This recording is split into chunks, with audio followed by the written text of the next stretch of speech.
నమస్తే. ఈరోజు news paper అనాలిసిస్లో ముందుగా ఈనాడు పేపర్లో వచ్చిన వార్తను చూద్దాం. ఎన్ని ఇబ్బందులు ఎదురైనా అమరావతి ఆగదు. జగన్ కక్ష గట్టి దెబ్బతీశారు. త్వరలోనే శ్వేతపత్రం విడుదల చేస్తాం. అందరి సలహాలు తీసుకొని కార్యాచరణ ప్రకటిస్తాం. తుమ్మ చెట్ల తొలగింపుతో రాజధాని పునరుద్ధరణకు శ్రీకారం. అమరావతి పర్యటనలో ముఖ్యమంత్రి చంద్రబాబు నాయుడు. చంద్రబాబు నాయుడు గారు నిన్న అమరావతి పర్యటన పోయారు. లాస్ట్ మండే పోలవరం పర్యటన పోయారు. నిన్న అమరావతి పర్యటనలో ఎన్ని ఇబ్బందులైనా అమరావతి ఆగదంటాడు. అసలు ఎన్ని ఇబ్బందులు ఎందుకు ఆగిద్ది? ఇవాళ కేంద్రంలో ఉన్నది తెలుగుదేశం పార్టీ మద్దతుతో ఉన్న ఎన్డీఏ గవర్నమెంట్ ఉంది. రాష్ట్రంలో తెలుగుదేశం పార్టీ ప్రభుత్వం ఉంది, బీజేపీ మద్దతుతోని, జనసేన మద్దతుతోని అఖండమైన మెజార్టీ ప్రజలు ఇచ్చిన తర్వాత ఇక ఆగటం అనే ప్రశ్న ఎక్కడిది? ఎన్ని ఇబ్బందులు ఎక్కడి నుంచి వస్తాయి? ఇబ్బందులు ఏంది, ఆగటం ఏంది, ఆ మతలబ్ ఏంది? అసలు ఏమి ఇబ్బందులు ఎదురైతే ఎందుకు ఆగిద్ది అసలు? దీన్ని ఈనాడు పేపర్ బ్యానర్ ఐటమ్గా పెట్టింది. ముఖ్యమంత్రి చంద్రబాబు నాయుడు గారు చెప్పినట్టుగా ఎన్ని ఇబ్బందులైనా అమరావతి ఆగదు. అసలు ఎన్ని ఇబ్బందులు కావు, అది ఆగే పరిస్థితి కాదు. గీగాలంటే మీకు కమిట్మెంట్ లేకపోతే, మీరు చేసే ఉద్దేశం లేకపోతే, ప్రతిపక్ష పార్టీల మీద నెపం మోపే ప్రయత్నం చేయాలి అని ఉంటే తప్ప ఇది ఆగే పరిస్థితి లేదు. ఎందుకంటే ఇలా కేంద్రం నుంచి ఎన్ని అంటే అన్ని నిధులు తెచ్చుకునే అవకాశం ఉంది. ఇలా కేంద్ర ప్రభుత్వం జుట్టు అంతా మీ చేతిలో ఉంది, ఏపీ చేతిలో ఉంది మనకి. అదేవిధంగా రాష్ట్రంలో అఖండమైన మెజార్టీ ఇచ్చారు. ఎక్కడా కూడా ఏ పార్టీ మీద డిపెండ్ అయ్యే పరిస్థితి లేదు. తెలుగుదేశం పార్టీ సింగిల్గా కూడా గవర్నమెంట్ని నిలబెట్టే పరిస్థితి ఉంది. ప్లస్ మీ ఎక్స్పీరియన్స్ అంటారు, విజన్ ఉందంటారు, అసలు అమరావతి నా స్వప్నం అంటారు. ఏపీ అనే షార్ట్కట్లో ఆంధ్రప్రదేశ్ని ఏపీ అనే షార్ట్కట్ అంటారు. ఏ అంటే అమరావతి, పీ అంటే పోలవరం అని పదే చెప్తున్న తర్వాత ఎందుకు ఆగిద్ది? అయితే ఇందులోనే పెద్ద మతలబ్ ఉంది. ఏమంటాడు? జగన్ కక్ష కట్టి దెబ్బతీసిండు అని ప్రజలకు చెప్పడం కోసమే మీరు ఆపితే ఆపాలి తప్ప ఇంకోటి శ్వేతపత్రం విడుదల చేస్తామంటున్నాను. మళ్ళీ ఇగో ఈ శ్వేతపత్రాలు అంటేనే మెలక. ఈ శ్వేతపత్రాల గొడవ వచ్చిందంటేనే ఈ శ్వేతపత్రాలు విడుదల చేయడం, దాని గురించి ప్రజలకు చెప్పటం, జగనే చేసిండు, జగన్ వల్ల ఆగింది తెలుసు. జగన్ అది అమరావతి రాజధాని కాదు, విశాఖపట్నం పరిపాలన రాజధాని. అమరావతి అనేది అడ్మినిస్ట్రేటివ్ కాదు, ఓన్లీ విశాఖపట్నం మాత్రమే.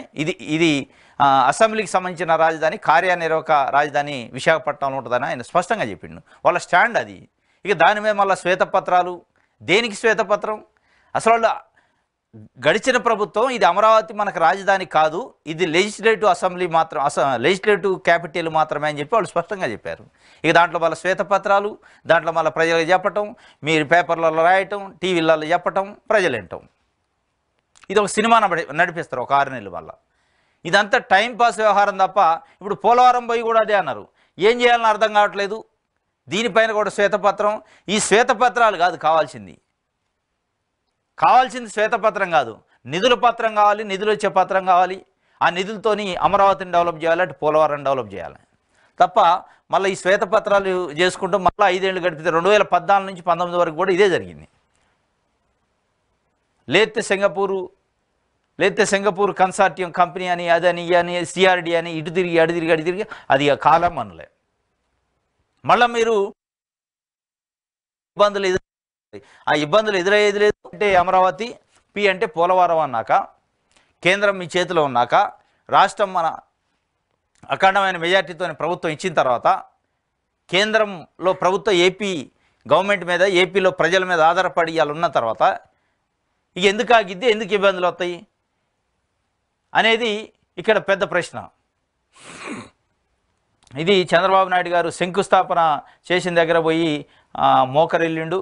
అప్పట్లో 2015లో నరేంద్ర మోదీ కూడా వచ్చిండు. ఆ రోజు ప్రారంభోత్సవం జరిగింది. ఆ ప్రారంభోత్సవం శంకుస్థాపన సందర్భంలో నరేంద్ర మోడీ ఓన్లీ పిరికడ మట్టి, చెమ్మడి నీళ్లు తెచ్చి ఇచ్చి మమ్మల్ని మోసం చేసిండని ఇదే చంద్రబాబు నాయుడు గారు 2018లో ఎన్డీఏ గవర్నమెంట్ నుంచి బయటకు వచ్చినప్పుడు చెప్పిండు.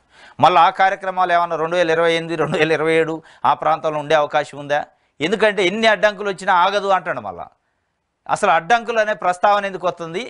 మళ్ళీ ఏమన్నా మోడీతో డిఫరెన్స్ వచ్చిన రోజు పోలవరానికి, అమరావతికి డబ్బులు ఇవ్వలేదు, పిరికడ మట్టి, చెంబడి నీళ్ళు ఇచ్చిపోయిండు, మోసం చేసిండని మళ్ళా కొత్త కథ మొదలుపెట్టే అవకాశం ఉందా అనేది ఇలా ప్రజల్లో. ఎందుకంటే 2018లో ప్రజలు చూశారు. ఇలా ఆ పరిస్థితి కూడా లేదు. 2018 పరిస్థితి వేరు. 2018లో బీజేపీ ప్రభుత్వం కేంద్రంలో స్పష్టమైన మెజార్టీతో గెలిచింది. 2014లో మీ పైన డిపెండ్ అయ్యలేదు. కానీ ఇలా స్పష్టంగా 21 మంది ఏపీకి సంబంధించిన ఎంపీల పైన ఆధారపడి ఎన్డీఏ ప్రభుత్వం ఉంది, ఉన్నాక ఇబ్బందులు అనే ప్రస్తావన లేదు. కాబట్టి స్పష్టంగా మీరు కమిట్మెంట్ ఉంటే, మీరు చిత్తశుద్ధి ఉంటే, మీరు అమరావతి పైన ఉంటే పూర్తి చేయాలి. ఈసారి అమరావతిలో ఇన్సైడింగ్ ట్రేడింగ్, అమరావతిలో భూములు కొన్నారు తెలుగుదేశం పార్టీ నాయకులు, ఇవన్నీ ఉన్నాయి ఆరోపణలు. ఎన్ని ఉన్నప్పటికీ అది ఆగేది కాదు. కాబట్టి మీ పైన బాధ్యత ఉంది. కాబట్టి మీ పైన ప్రభుత్వం, ప్రజలు మీ పైన బాధ్యత ఉంచారు. కాబట్టి కంప్లీట్ చేయాలి తప్ప మళ్ళీ ఎన్ని ఇబ్బందులైనా జగన్ మూర్ఖత్వం, జగన్ విధ్వంసం ఇవన్నీ చెప్పినాయి. పాత కథే ఇదంతా, అయిపోయా. ప్రజలు ఇని ఉన్నారు. దీంట్లో కొత్తగా మళ్ళీ శ్వేతపత్రాలు, టైంపాస్ చేసే వ్యవహారం తప్ప ఏం లేదు. 50% మించిన రిజర్వేషన్ల చెల్లవు. బీహార్లో 65% పెంచిన కోటా రద్దు. పాట్నా హైకోర్టు సంచలన తీర్పిచ్చిందట. బీహార్లో 65% ఎస్సీ, ఎస్టీ, బీసీకి సంబంధించిన రిజర్వేషన్లు 65% చేశారు. కుల గణన చేపట్టి కుల గణన ఆధారంగా వాళ్ళు చేశారు. దాంతోపాటు ఇంకో 10% ఈడబ్ల్యూఎస్ కూడా కలిపి మొత్తం 75% రిజర్వేషన్ చేసింది బీహార్ రాష్ట్ర ప్రభుత్వం. ఇప్పుడు దాన్ని నిన్న బీహారు పాట్నా హైకోర్టు రద్దు చేసింది. 50% మించి రిజర్వేషన్లు ఇవ్వడానికి అవకాశం లేదు సుప్రీంకోర్టు గైడ్లైన్స్ ప్రకారం. ఆర్టికల్ 14 అండ్ ఆర్టికల్ 16 ప్రకారం. ఆర్టికల్ 14 చట్టం ముందు అందరూ సమానమే, చట్టానికి అందరూ సమానమే అనేది ఉంది. కాబట్టి మళ్ళీ 50%కి మించి ఉండటానికి లేదు. తప్పనిసరిగా 50% లోపే ఉండాలి, 50% వరకే ఉండాలని చెప్పి పాట్నా హైకోర్టు కొట్టేసింది. దానిపైన బీహార్ ప్రభుత్వం సుప్రీంకోర్టుకి అప్పీల్కి వెళ్తామని చెప్పింది. ఇది మొత్తానికి ఇది ఎందుకు ప్రాధాన్యత అంటే తెలుగు రాష్ట్రాల్లో ప్రధానంగా కులగణన చర్చ నడుస్తుంది. తెలంగాణలో కూడా కులగణన చేస్తాం, కులగణన చేసి సమగ్ర కులగణన అంటున్నారు. సమగ్ర కులగణన చేయాలని బీసీ సంఘాలు, కుల సంఘాలు డిమాండ్ చేసి ఆ కులాల వారుగా ఏ కులానికి ఎంత పర్సెంటేజ్ రిజర్వేషన్ ఇవ్వాలనే విషయాన్ని నిర్దిష్టంగా ఖరారు చేస్తామని చెప్తున్నారు. కానీ ఇక్కడ చూస్తే హైకోర్టు కొట్టేసింది. ఇప్పుడు మళ్ళా అది అడ్డకత్తెరలో పడ్డంటే తెలంగాణలో కానీ అటు ఏపీలో కానీ కులగణన అనే ప్రస్తావన, కులగణన ఆధారంగా రిజర్వేషన్లు అనేది అడ్డకత్తెరలో పడ్డ వ్యవహారమే కనబడుతుంది. బీహార్కి సంబంధించి నిన్న జరిగిన అప్డేటు. ఇది దేశవ్యాప్తంగా ఇప్పుడు పెద్ద ఎత్తున చర్చ. ఎందుకంటే రాహుల్ గాంధీ స్పష్టంగా చెప్పిండు, మేము ఇండియా కూటమి గెలిస్తే దేశవ్యాప్తంగా కులగణన, సమగ్ర కులగణన చేస్తాం, దాని ప్రకారం రిజర్వేషన్లు ఇస్తాం, అది 60%, 70, 80 ఎంత కానీ అని చెప్పి స్పష్టంగా వాళ్ళు హామీ ఇచ్చారు. ఇలా కోర్టు కొట్టేసిన పరిస్థితి. మరి ఇప్పుడు ఏం చేస్తాయి రాజకీయ పార్టీలు, ఇప్పుడు ఏం చేస్తాయి ప్రభుత్వాలు, ఇప్పుడు ఏం చేస్తాయి కోర్టులు అనేది చూడాలి. 65% ఉన్న రిజర్వేషన్ 15% తగ్గిస్తే తప్ప దాన్ని ఎలో చేయమని చెప్పి హైకోర్టు ఆఫ్ పాట్నా రద్దు చేసిన పరిస్థితి. దీనిపైన పెద్ద ఎత్తున ఇప్పుడు చర్చ జరుగుతుంది. ఇది ఈనాడుకు సంబంధించి.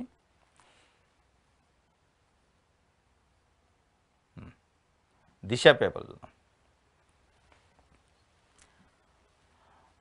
ఏపీ అంటే అమరావతి, పోలవరం. ఆ బ్రాండ్ను దెబ్బతీసేందుకు వైసీపీ ప్రయత్నించింది. రాజధానిలో మొదలుపెట్టిన భవనాలన్నీ శిథిలావస్థకు చేరాయి. పోలవరం చూశాక చాలా బాధేస్తుంది. మాపై ఇన్సైడింగ్ ట్రేడింగ్ ఆరోపణలు చేశారు. 3 ముక్కలాట ఆడారు. రాజకీయాలకు పనికిరాని వ్యక్తి వైఎస్ జగన్. 5 ఏళ్ల విధ్వంసం ఇందుకు నిదర్శనం. అమరావతి సందర్శన అనంతరం మీడియాతో చంద్రబాబు 3 ముక్కలాట ఆడారట.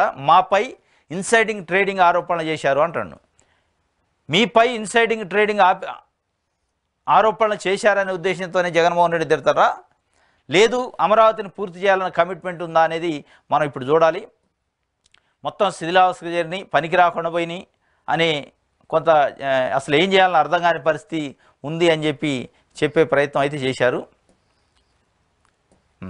ఇది దిశ పేపర్కి సంబంధించి. సాక్షి ప్రతి కార్యకర్తకు తోడుగా ఉండాం. వైఎస్ఆర్సీపీ ఎంపీ, ఎమ్మెల్యే అభ్యర్థులకు వైఎస్ జగన్ దిశానిర్దేశం. ప్రతి కార్యకర్తకు తోడుగా ఉందాం అని చెప్పి వైఎస్ఆర్సీపీ విస్తృత స్థాయి సమావేశం జరిగింది. జగన్మోహన్ రెడ్డి స్పష్టంగా ప్రతి కార్యకర్తకి అండగా ఉండండి, అండగా ఉందాం అని చెప్పిండు.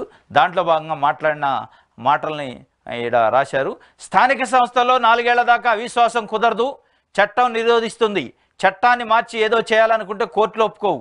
మన ఎంపీటీసీలు, జెడ్పీటీసీలు, కార్పొరేటర్లు, కౌన్సిలర్లను బెదిరించే యత్నాలు సాగవు. ఎవరు ఆందోళన చెందొద్దని మన వాళ్ళకు వివరించండి. మన సంఖ్యాబలం తక్కువే కాబట్టి అసెంబ్లీలో చేయగలిగేది తక్కువే. స్పీకర్ పదవి చేపట్టిన వ్యక్తి ఎలా మాట్లాడారో అందరూ చూశారు. జగన్ ఓడిపోయాడు కానీ చనిపోలేదు. సచ్చేదాకా కొట్టాలన్న వ్యక్తిని స్పీకర్గా చేస్తున్నారు. ఇలాంటి వ్యక్తుల మధ్య అసెంబ్లీలో మనం ఏదో చేయగలుగుతామనే నమ్మకం లేదు. మన జెండా పట్టుకొని ప్రతి ఒక్కరిని కాపాడుకోవాలి. మన జెండా పట్టుకున్న ప్రతి ఒక్కరిని కాపాడాలట. మనల్ని నమ్ముకొని కొన్ని చోట్ల కొన్ని కోట్ల మంది ఉన్నారు. ఏ ఒక్కరు నష్టపోకూడదు. ఎట్టి పరిస్థితుల్లోనూ నిరాశకు చోటివ్వద్దు. మన అడుగులు ముందుకు వేయాల్సిందే. ప్రతి అభిమాని కార్యకర్తకు భరోసా ఇవ్వాల్సిన బాధ్యత మనదే. ఇప్పుడు ఇది ఇంటర్వెల్ మాత్రమే, శకుని పాచికల ఘట్టం అని చెప్పి ఎన్నికల ఫలితాలపై చాలామంది ఫీడ్బ్యాక్ ఇస్తున్నారు. ఇది ఆయన చెప్పిన పరిస్థితి. ప్రభుత్వ కార్యాలయాల్లో మేనిఫెస్టో కనిపించిన పాలన మనదైతే ఇప్పుడు రెడ్ బుక్ హోర్డింగ్లు పెడుతున్నారు. ఏ అధికారిపై కక్ష సాధించాలి, ఎవరిపై దాడులు చేయాలి, ఎవరిని నాశనం చేయాలి, ఎవరిపై కక్ష సాధించాలని అందులో ఏకంగా పేర్లు రాసుకుంటున్నారు. వాళ్ళని కొడతాం, చంపుతామంటూ నిసిగ్గా దౌర్జన్యం చేస్తున్న పరిస్థితులు గమనిస్తున్నాం. శిశుపాలని పాపాల మాదిరిగా ఈ ప్రభుత్వ పాపాలు వేగంగా పండుతున్నాయి. ఇది జగన్మోహన్ రెడ్డి చాలా స్పష్టంగా చెప్పిండు. ప్రతి కార్యకర్తకు అండగా ఉందాం. ఎక్కడా కూడా కార్యకర్తలు అధైర్యపడొద్దు. స్థానిక సంస్థల్లో మన పార్టీకి సంబంధించిన ఎంపీటీసీలు, సర్పంచులు, జడ్పీటీసీలు ఎక్కువ ఉన్నారు. వాళ్ళని ఎట్టి పరిస్థితుల్లో 4 సంవత్సరాల దాకా అవిశ్వాసం పెట్టే అవకాశం లేదు చట్ట ప్రకారం. ఒకవేళ చట్టాన్ని మార్చే ప్రయత్నం చేస్తే కోర్టులు ఒప్పుకోవు. కాబట్టి మీరు అధైర్యపడొద్దు, మేమున్నాం అని చెప్పి కార్యకర్తలకు ధైర్యం చెప్పండి అని నాయకులకి దిశానిర్దేశం చేసిండు. దాంట్లో ప్రధానంగా ఆయన మాట్లాడుతూ ప్రభుత్వ కార్యాలయాల్లో మన ప్రభుత్వంలో మేనిఫెస్టో అమలు బాధ్యత ఉండేది, మేనిఫెస్టో ఉండేది. ఈరోజు రెడ్ బుక్ హోర్డింగ్లు దర్శనం చేస్తున్నాయి. ఆ రెడ్ బుక్లలో ఎవరిపైన కక్ష సాధించాలి, ఏ అధికారిని ఇబ్బంది పెట్టాలి, ఏ అధికారిని ఇరుకుని పెట్టాలి, ఏ అధికారిని కక్ష సాధించాలి, ఏ నాయకుడిని కక్ష సాధింపు చేయాలి అని చెప్పి వాళ్ళు పేర్లు రాసుకొని కక్ష సాధింపుకి పేర్లు రాసుకునే పరిస్థితి మొట్టమొదటిసారి ఆంధ్రప్రదేశ్లో చూస్తున్నామని జగన్మోహన్ రెడ్డి చెప్పాడు. వాస్తవం ఇది. ఒక పార్టీ ఉంటుంది, ఒక పార్టీ పోద్ది, అధికారం ఒక పార్టీకి వస్తుంది, ఇంకో పార్టీది పోద్ది. ఒక్కొక్కసారి ఒక్కొక్క రాజకీయ పార్టీ అధికారంలోకి రావచ్చు, పోవచ్చు. అధికారం అనేది శాశ్వతం కాదు. కానీ విచిత్రంగా రెడ్ బుక్ అని నారా లోకేష్ పదే పదే రెడ్ బుక్లో పేర్లు రాసిన, రెడ్ బుక్లో అధికారుల పేర్లు ఉన్నాయి, నాయకుల పేర్లు ఉన్నాయి, వాళ్ళ అంతు చూస్తాం, వాళ్ళ సంగతి చూస్తాం అని ఒక ప్రధాన నాయకుడు ప్రభుత్వంలో ఇయ్యాల మంత్రి, జాతీయ ప్రధాన కార్యదర్శి పార్టీకి చంద్రబాబు నాయుడు గారి తర్వాత నెంబర్ 2 పొజిషన్లో ఆయన కుమారుడు కాబట్టి ఉన్నాడు. అట్లాంటి వ్యక్తి నేను రెడ్ బుక్లో పేర్లు రాసిన, రెడ్ బుక్లో పేర్లు ఉన్న వాళ్ళ సంగతి చెప్తా అని హోర్డింగ్ లేపించే పరిస్థితి ఆంధ్రప్రదేశ్లో ఉంటే, మీకు ప్రజల అధికారం ఇచ్చింది రెడ్ బుక్లో పేర్ల మీద కక్ష సాధించడానికి కాదు, రెడ్ బుక్లో ఉన్న అధికారులపైన కక్ష సాధించడానికి, నాయకులపైన కక్ష సాధించడానికి కాదు. మీరు రెడ్ బుక్లు రాసుకొని మీరు రెడ్ బుక్ రాజ్యాంగాన్ని అమలు చేయడానికి, ఇది ప్రజాస్వామ్య వ్యవస్థ.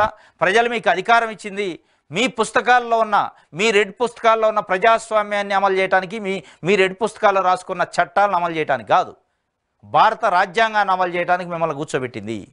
ఇదే శాశ్వతం కాదు, లేదా మీ కోటలు కాదు, మీ రాజ్యాలు కావు అనేది ఇవాళ ఏపీలో ప్రజలు మాట్లాడుకుంటున్న పరిస్థితి.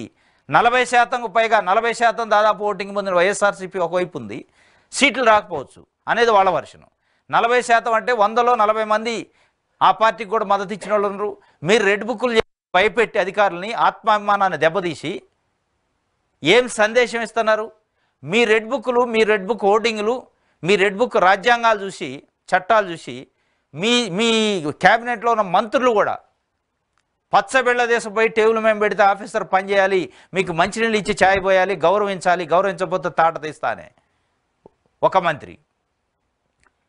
ఇంకో మంత్రి నా లారీలు, ఇంకో నాయకుడు, తెలుగుదేశం పార్టీ నాయకుడు తాడిపర్తి జేసీ ప్రభాకర్ రెడ్డి, నా లారీలు, నా బస్సులు తెచ్చి రిపేర్ చేసి నా ఇంటి ముందు పెట్టకపోతే ఒక్కొక్కడు అంతు చూస్తున్నా కొడకల్లారా అని చెప్పి ఆయన బెదిరించే పరిస్థితి. అంటే మీరు ఇక్కడ రెడ్ బుక్లు మీరు చెప్తుంటే మరి వాళ్ళు నీ కింద ఉన్న వాళ్ళు ఏం చెప్తారో అదే చెప్తారు.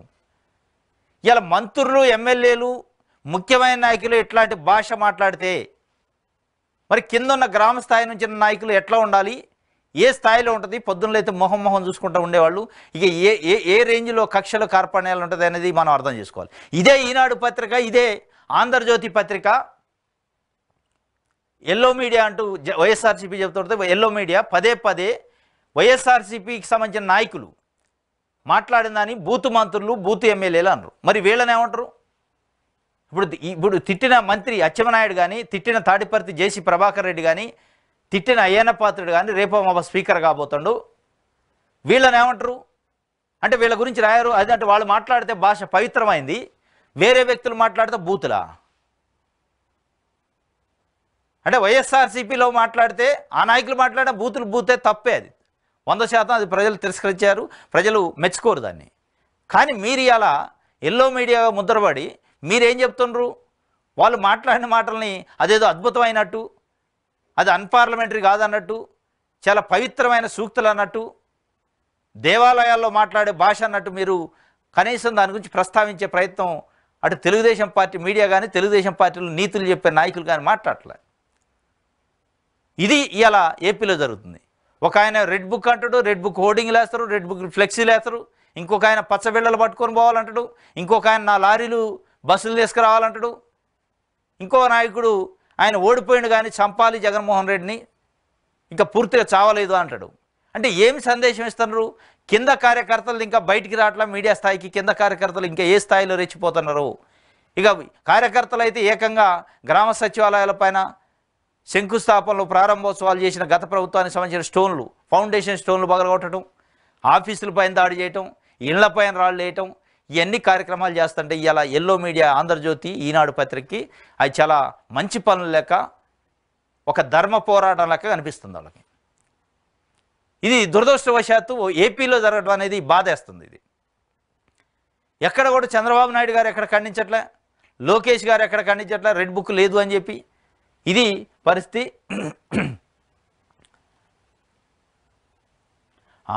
భూములను అమ్మి రాజధాని నిర్మిస్తాం. అమరావతి పర్యటనలో సీఎం చంద్రబాబు మొత్తం 55,000 ఎకరాలు సేకరించాం. మిగిలి భూములు అమ్మి రాజధాని కట్టుకోవచ్చు. రాజధాని సంపదతోనే సంక్షేమ పథకాల అమలు. రాజధాని పరిస్థితిపై శ్వేతపత్రం విడుదల చేస్తాం. భవిష్యత్తు కార్యాచరణపై అధ్యయనం చేయాల్సి ఉంది. నదుల అనుసంధానం ద్వారా రాయలసీమ రతనాల సీమ అవుతుంది. అమరావతి, పోలవరాన్ని సంపద సృష్టి కేంద్రాలుగా తీర్చిదిద్దుతాం. ఆ రెండింటికి ఆర్థిక సాయం చేస్తామని కేంద్రం గతంలో చెప్పింది. కేంద్రం చేయలేదనేగా మీరు బయటకు వచ్చింది 2018లో. ఆ రెండింటికి ఆర్థిక సాయం చేస్తాం, అమరావతికి, పోలవరానికి అని గతంలో ఎన్డీఏ ప్రభుత్వంలో మీరు కూడా ఉన్నారు. 2014లో 18 వరకు ఉండి అమరావతికి కానీ పోలవరానికి పిరికెడ మట్టి లేదు, పిరికెడ మట్టి తప్ప పైసా నిధులు లేదని బయటకు వస్తే మళ్ళీ మీరు గతంలో చెప్పింది ఆ గతాంది ఎందుకు ఇప్పుడు కథ ఏంది? మరి ఇంకోటి ఏం చెప్తున్నారు? భూములు అమ్మి రాజధాని నిర్మిస్తామంటున్నారు. దానికి కాదు మిమ్మల్ని గెలిపించింది ప్రజలు, దానికి కాదు 164 స్థానాలు ఇచ్చి మిమ్మల్ని గెలిపించింది. ప్రజల భూముల్ని, ప్రభుత్వ భూముల్ని అమ్మి ప్రజల దగ్గర నుంచి సేకరించిన 55,000 ఎకరాల భూమిని మీరు అమ్ముకోవడానికి కాదు అది పెట్టింది. మీకు అధికారం ఇచ్చింది ఇవాళ ఎన్డీఏ ప్రభుత్వానికి అధికారం ఇచ్చింది దేనికి? కేంద్ర ప్రభుత్వం నుంచి నిధులు తెచ్చి, కేంద్ర ప్రభుత్వం నుంచి ప్రత్యేక హోదా తెచ్చి, లేదా అమరావతికి నిధులు తెచ్చి అమరావతిని నిర్మిస్తారని. 55,000 ఎకరాలు ప్రజల నుంచి సేకరించడం ఉచితం కాబట్టి వాటిని అమ్ముకొని రాజధాని నిర్మిస్తా అంటే అమ్మి రాజధాని నువ్వు నిర్మించాల్సిన అవసరం లేదు. దానికి 45 ఏళ్ళ ఎక్స్పీరియన్స్ అవసరం లేదు, విజన్ అవసరం లేదు అనేది ఇవాళ ఏపీలో ప్రజలు మాట్లాడుకుంటున్న పరిస్థితి. వాస్తవం ఇది. భూములు అమ్మి రాజధాని నిర్మిస్తాం అంటుండు. అది చంద్రబాబు నాయుడు గారి నోటి నుంచి రావాల్సిన మాటలు కావాలి. నేను విజన్ ఉన్న నాయకుడిని, సంపద సృష్టిస్తా అంటు. నువ్వు సంపద సృష్టించేవాడివి, ఉన్న సంపదను అమ్మితే దాన్ని సృష్టి అంటారా? ఉన్న భూముల్ని, ఉన్న ప్రజలకు సంబంధించి ప్రజల దగ్గర రాజధాని పేరుతో సేకరించి ఉంచిన భూముల్ని ప్రభుత్వానికి ఉంచితే అది సంపద అయింది. ప్రభుత్వం దగ్గర ఉండాల్సిన భూములు ప్రైవేటు వ్యక్తులకి, కొంతమంది రియల్ ఎస్టేట్ వ్యాపారులకి, బడా బాబులకు అమ్మితే అది సంపద సృష్టి ఎట్లయింది? సంపదను అమ్మటం అంటారు, సంపదని అమ్ముకోవటం అంటారు, దాన్ని సృష్టించడం అనరు. మీరు స్పష్టంగా చెప్తున్న భూములు అమ్మి రాజధాని నిర్మిస్తా అని చెప్పి ఇది కాదు ఆశించింది ఏపీలో ప్రజలు. భూములు అమ్మి రాజధాని నిర్మిస్తారని చంద్రబాబు నాయుడు గెలిపిలే. భూములు అమ్మి రాజధాని నిర్మించడానికి ఈయన గెలిపించాల్సిన అవసరం లే, దీనికి ఎక్స్పీరియన్స్ కూడా అవసరం లే, ఎవడైనా నిర్మిస్తాడు. కాబట్టి కేంద్రం నుంచి నిధులు రాబట్టి, కేంద్రం నుంచి వచ్చే నిధులతో అమరావతి నిర్మించాలి అద్భుతంగా, దాన్ని ఆశించే మిమ్మల్ని గెలిపించారు తప్ప ఇట్లా భూములు అమ్మి, చెట్లు అమ్మి, చేమలు అమ్మి నిర్మిస్తామంటే ప్రజలు ఒప్పుకునే పరిస్థితి ఉండదు. ఇది దాడులు కాదు, సూపర్ 6 అమలు ఎప్పుడు, ఇంకా ఎన్ని విధ్వంసాలు, ఎంతమంది చంపుతారు, ఊరూరా తిరుగుతాం, పార్టీ కార్యకర్తలకు అండగా ఉంటాం, హామీలు అమలు చేయలేకే రిషికొండపై చంద్రబాబు ఎల్లో మీడియా దుష్ప్రచారం.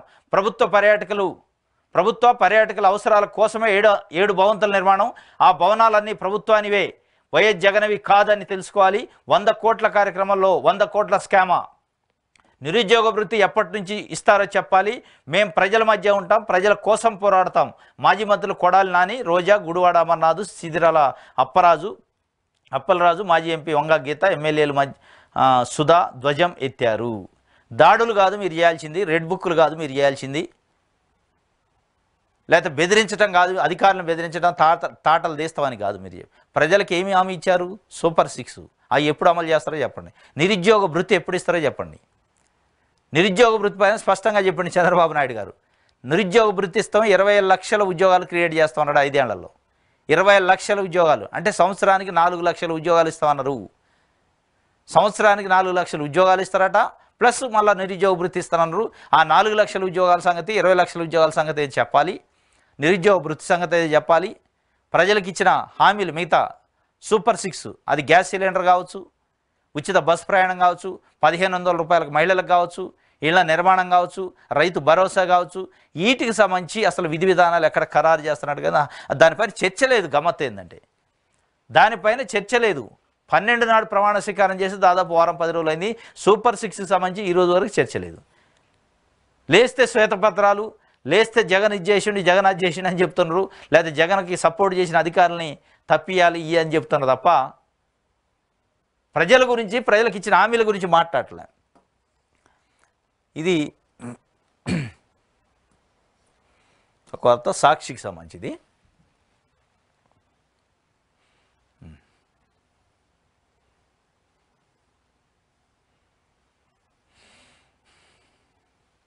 అరే 5th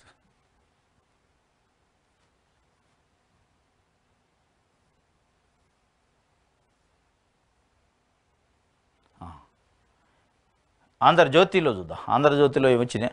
అమరావతి పునర్నిర్మాణం అంతా ధ్వంసం చేశారు, ఒక్క దుర్మార్గుడి వల్ల రాజధాని బలైంది. ఏం చేయాలో ఎక్కడ మొదలు పెట్టాలో అర్థం కావడం లేదు. అందరి అభిప్రాయాలు తీసుకొని మళ్ళీ పట్టాల పైకి. అమరావతి పునర్నిర్మాణం చేస్తారట, అంతా ధ్వంసం చేశారట, ఒక దుర్మార్గుడి వల్ల రాజధానికి ఈ గతి పట్టింది, బలైంది. ఏం చేయాలో ఎక్కడ మొదలు పెట్టాలో అర్థం కావట్లేదట. ఏం చేయాలో ఎక్కడ మొదలు పెట్టాలో అర్థం కాకపోవడానికి అది ఆపిండు జగన్మోహన్ రెడ్డి. అది రాజధాని కాదు, ఎగ్జిక్యూటివ్ రాజధాని విశాఖపట్నంలో పెడుతున్నాం, 3 రాజధానులని ఆయన చెప్పిండు. వాళ్ళ సిద్ధాంతం అది.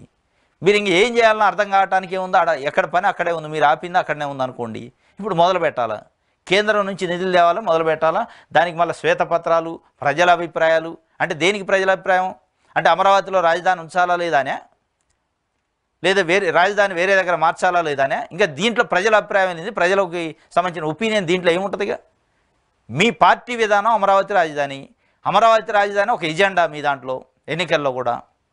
ఇక మళ్ళీ దీంట్లో ప్రజలు ఏమంటుండే, ఏం చేయాలో ఎక్కడ మొదలు పెట్టాలో అర్థం కావట్లేదు. అందరి అభిప్రాయాలు ఎందుకు అభిప్రాయాలుగా, దేనికోసం అభిప్రాయాలు? ఏమైనా మారిస్తే అభిప్రాయం, ఇక్కడ కాదు ఇంకో దగ్గర పెడదామంటే అభిప్రాయం, లేదా ఏమైనా మోడల్ మారిస్తే అభిప్రాయం. దేన్ని మారుస్తున్నారు, ఎందుకు అభిప్రాయం? ఇదంతా టైం టేకింగ్, టైం పాస్ తప్ప వేరే ఏం లేదు. టైం పాస్ చేసుకుంటూ జగన్మోహన్ రెడ్డి వల్లనే అమరావతి విధ్వంసం అయింది, కాబట్టి నిర్మించలేకపోతున్నాం మేము అని చెప్పే కార్యక్రమం తప్ప అనేది ఇవాళ ఏపీలో ప్రజలు మాట్లాడుకునే పరిస్థితి. బ్రాండ్ను ఘోరంగా దెబ్బతీశారు. 5 ఏళ్ల పాటు తుమ్మ చెట్లు పెంచారు, ఎక్కడ వేసినా మట్టి అక్కడే ఉంది. మరోవైపు గల్లా పెట్టె ఖాళీ చేశారు. అమరావతిపై శ్వేతపత్రం విడుదల చేస్తాం, రాజధానికి పూర్వ వైభవాన్ని తీసుకొస్తాం. రాజధాని ప్రాంతంలో చంద్రబాబు పర్యటన. ప్రజావేదిక ప్రాంతంతో మొదలుపెట్టి అన్ని భవన సముదాయాలను పరిశీలించిన ముఖ్యమంత్రి. ఏ రూల్ ప్రకారం ప్రజావేదిక కూల్చారు, అధికారులు నిలదీసిన ముఖ్యమంత్రి. ఏ రూల్ ప్రకారం 5 సంవత్సరాల క్రితం 2019లో కూల్చిన ప్రజావేదిక పైన ఇప్పుడు ముఖ్యమంత్రిగా పోయి ఏ రూల్ ప్రకారం మీరు ప్రజావేదికను కూల్చారని అధికారులను అడిగితే అధికారులు ఏం చెప్తారు? మీరు 45 సంవత్సరాల ఎక్స్పీరియన్స్ రాజకీయాలలో, మీరు ఇవాళ ముఖ్యమంత్రిగా ఉన్నారు, ఒక అధికారికి దాన్ని ఆదేశం ఇస్తారు, ఫలానాది నిర్మించు లేదా ఫలానాది తీసేయండి అని. మరి ఇంకొక తర్వాత వచ్చిన ముఖ్యమంత్రి ఏ రూల్ ప్రకారం దాన్ని నిర్మించను అని అడిగితే ఏం చెబుతారు అధికారి? ప్రభుత్వ యంత్రాంగం, ముఖ్యమంత్రి చెప్పింది ప్రభుత్వ యంత్రాంగం పాటించాలి. ముఖ్యమంత్రి మంత్రులు ఇచ్చిన ఆదేశాలని అధికారులు పాటిస్తారు. దాంట్లో ఏ రూల్ ప్రకారం అని అంటే ఇవాళ మీరు చెప్పే పనులు అధికారులు చేస్తారు, రేపు మళ్ళీ తర్వాత వచ్చేటోడు ఎవరో ముఖ్యమంత్రి ఉంటాడు, ఆయన ఏ రూల్ ప్రకారం మీరు ఈ పనులు చేశారని అడిగితే ఏం చెప్తారు అధికారి? ఏమన్నా అర్థం ఉన్న క్వశ్చనేనా? ఏ రూల్ ప్రకారం చేశారంటే అయ్యాలని మీరు కోర్టుకు పోవడం, అయ్యాలని ప్రభుత్వాన్ని డిమాండ్ చేయడం, అయ్యాలని లీగల్గా ఏదైనా యాక్షన్ తీసుకొని ఉండాల్సింది. ఇవాళ అధికారులను అడిగితే ఏం చెబుతారు 5 ఏళ్ల తర్వాత? ఇది అంతా ధ్వంసమైందట, విధ్వంసమైంది, ఏం చేయాలన్నా తెలవట్లేదు అని చెప్పి రాసిండు. దీనికి సంబంధించి ఆంధ్రజ్యోతి ఇచ్చింది. మొత్తానికి మరి అమరావతి పైన అభిప్రాయాలు సేకరిస్తారట. అభిప్రాయాల ప్రకారం మరి ఏమైనా మారుస్తారా, మోడల్ ఏమైనా చేంజ్ చేస్తారా, లేదంటే ప్లేస్ ఏమైనా చేంజ్ చేస్తారా, బిల్డింగ్లు ఏమైనా చేంజ్ చేస్తారా, మొత్తం రాజధానినే చేంజ్ చేస్తారా? మరి ప్రజాభిప్రాయం దేనికి? ఇందులో శ్వేతపత్రం దేనికి? ప్రజాభిప్రాయం ఎప్పుడు సేకరిస్తారు? మారిస్తే సేకరిస్తారు. ఇది మొత్తానికి టైం పాస్ చేయడానికి అనిపిస్తుంది. మొత్తానికి వాళ్ళు ఇచ్చిన హామీలు సూపర్ 6 కానీ మిగతా హామీలని డైవర్ట్ చేయడానికి మొత్తం పోలవరం అమరావతి ఇట్లా డైవర్షన్ చేసి ప్రజల మైండ్ గేము ఆడతారా అనేది ఒక అనుమానం ప్రజల్లో చర్చ జరుగుతుంది ఇవాళ. ఎందుకంటే గడిచిన వారం రోజులుగా ఎక్కడ కూడా పోలవరం అమరావతి రెడ్ బుక్ వీటిని తప్ప ఎక్కడ కూడా ప్రజలకు ఇచ్చిన హామీలపైన మాట్లాడలేదు, నిరుద్యోగులకు ఇచ్చిన హామీలపైన మాట్లాడలేదు. ఇది స్పష్టంగా మనకు అర్థమవుతుంది.